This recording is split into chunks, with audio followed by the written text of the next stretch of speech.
Hey there, mentees. My name is Jillian Guinta, and I use therapeutic yoga to help people recover from trauma. And I chose to get into this field following a marriage that I was in when I was in my early 20s that turned out to be really different than I was expecting it to. And when things took a turn for the worse, I dove into yoga and was able to find some trauma informed yoga and some solace there. So that led me on my journey to use yoga to help other people recover as well. So during our video together, there are a couple of things I'd like for you to be able to take away.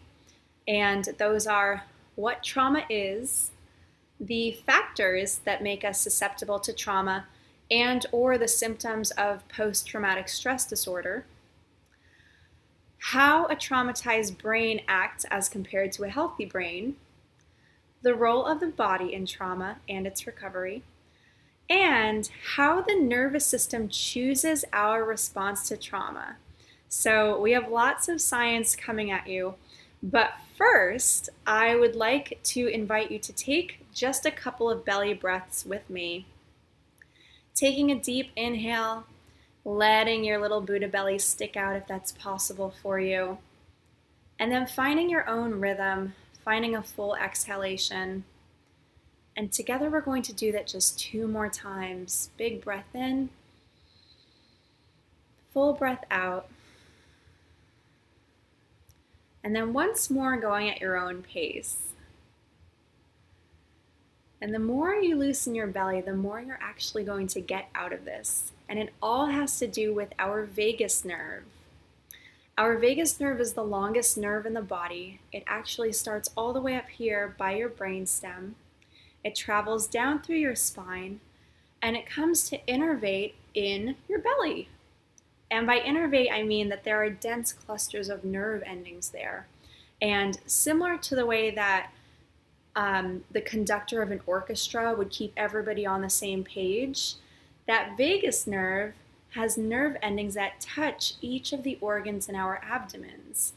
So by belly breathing and loosening up the tension in our bellies, that is a quick and very easy way to cue to our body that we are in fact safe. So I hope that that little tool is something that you'll continue to think of throughout your day as you're commuting to work and going about things that can bring on the stress. It's an easy little intervention. So, first things first, what is trauma? And the easy way to answer that is trauma is any event that overwhelms our ability to cope. And we can think about the experiences that we have in life as being similar to eating an apple.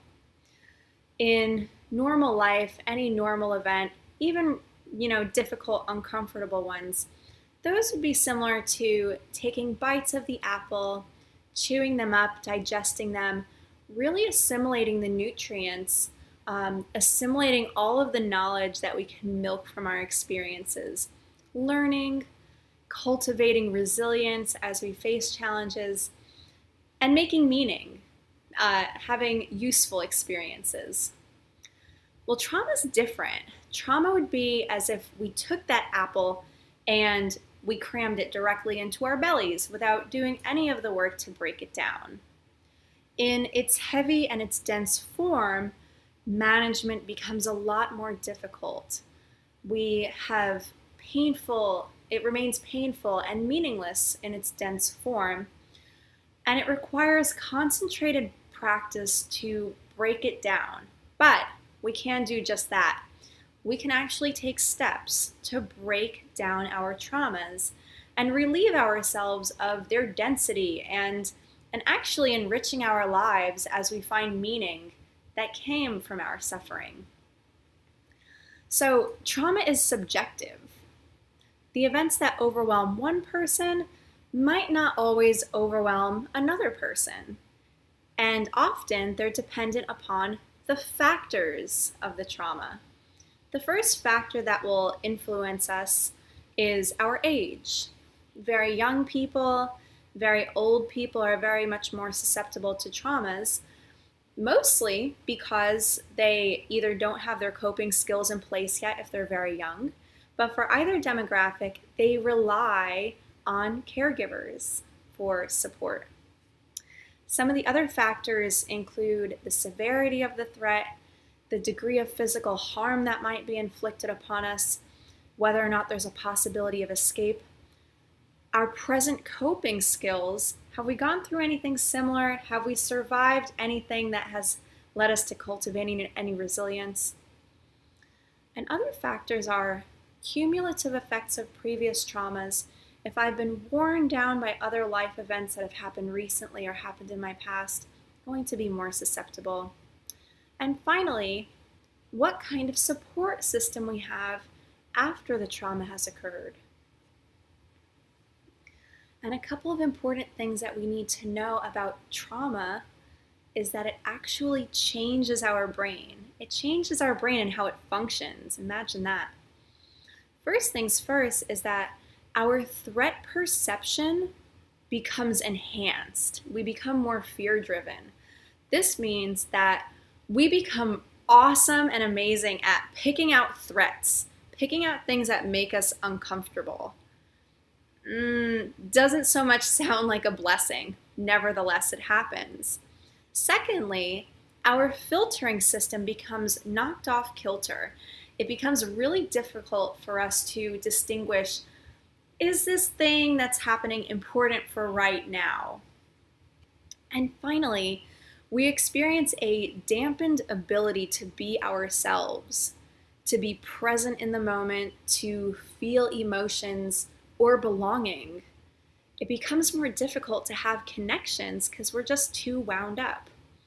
And these connections can branch into our community, no longer feeling connected to family members. And it actually hampers or blocks our perception of having a link to our higher power as you happen to perceive it. And the body plays a big role in trauma and its recovery. Is this a new idea to you? Probably not. Most of us know that a lot of our interventions for trauma right now are mentally based. But for our greatest impact, we need to address both our minds and our bodies as well. They are inextricably linked. And to further reinforce that, I want to offer you about 60 seconds worth of a visualization exercise. So imagine this. If you want, you can close your eyes. You've just walked into your kitchen. You notice your sink. You notice your refrigerator. And then you notice on your kitchen counter a beautiful yellow lemon. And you pick up that lemon in your hands and you notice how it feels. You notice that rubbery feeling of the rind, the dimples in the rind. You even notice how it puckers to one side.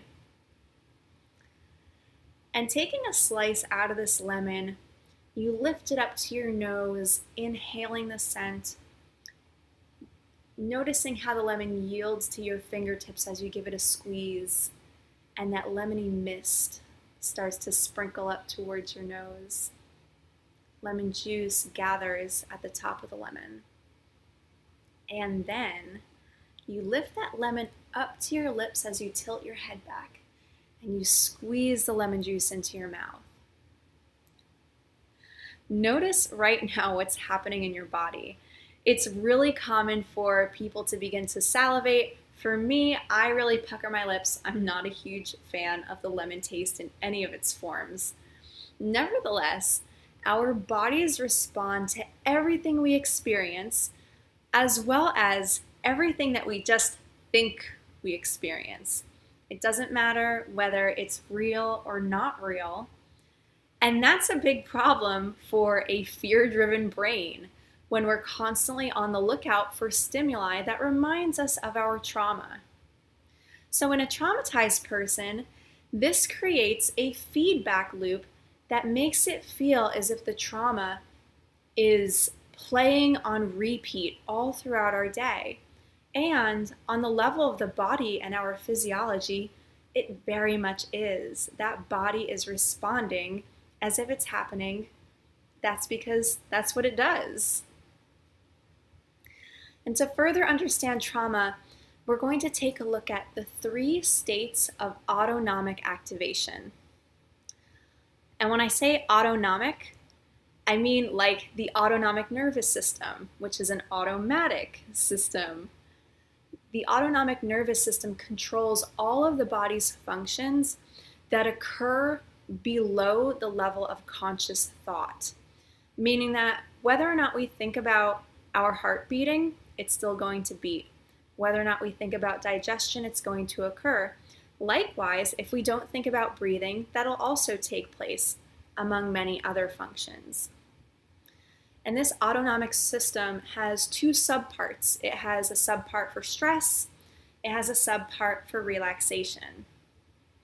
And these subsystems curate our body's responses to stimuli to put us into one of 3 autonomic states. So here's another analogy for you. A traffic light has green, yellow, and red. And these for us are going to be our 3 autonomic states: relaxation, fight or flight, and the third being the freeze response. So that green in the traffic light is the parasympathetic nervous system. That is our rest and digest response. This is, I am safe, I'm at ease, life is normal, we're all relaxed, everything's good. Yellow is, I'm in danger. It's a signal from the sympathetic nervous system, the fight or flight system. And an intense enough experience in this state can traumatize us and even create symptoms like those indicative of PTSD or post-traumatic stress disorder. The red light in our traffic light is the freeze response. This means there's too much danger and an inability to escape or fight and survive, so much so that our nervous system actually shuts down. This freeze state is dictated. There is no process of choice or evaluation of the situation. It's completely involuntary. It is a state that our body chooses for us that's informed by thousands and thousands of years of our evolutionary experience. And this is a very common state to enter during any kind of trauma. Because the threat to our vitality is so severe, our minds dissociate, they disconnect. Often, traumatic incidents and their details are only partially remembered, if they're remembered at all. There's a lot of food for thought for you. As you go forward, if you'd like to chat with me and bounce some ideas off of me, I'm open to that. Again, my name is Jillian Guinta. I am a trauma recovery educator and a teacher of trauma-informed yoga. Mentees, it's been great talking to you, and I hope to connect with you all soon. Peace, blessings, namaste.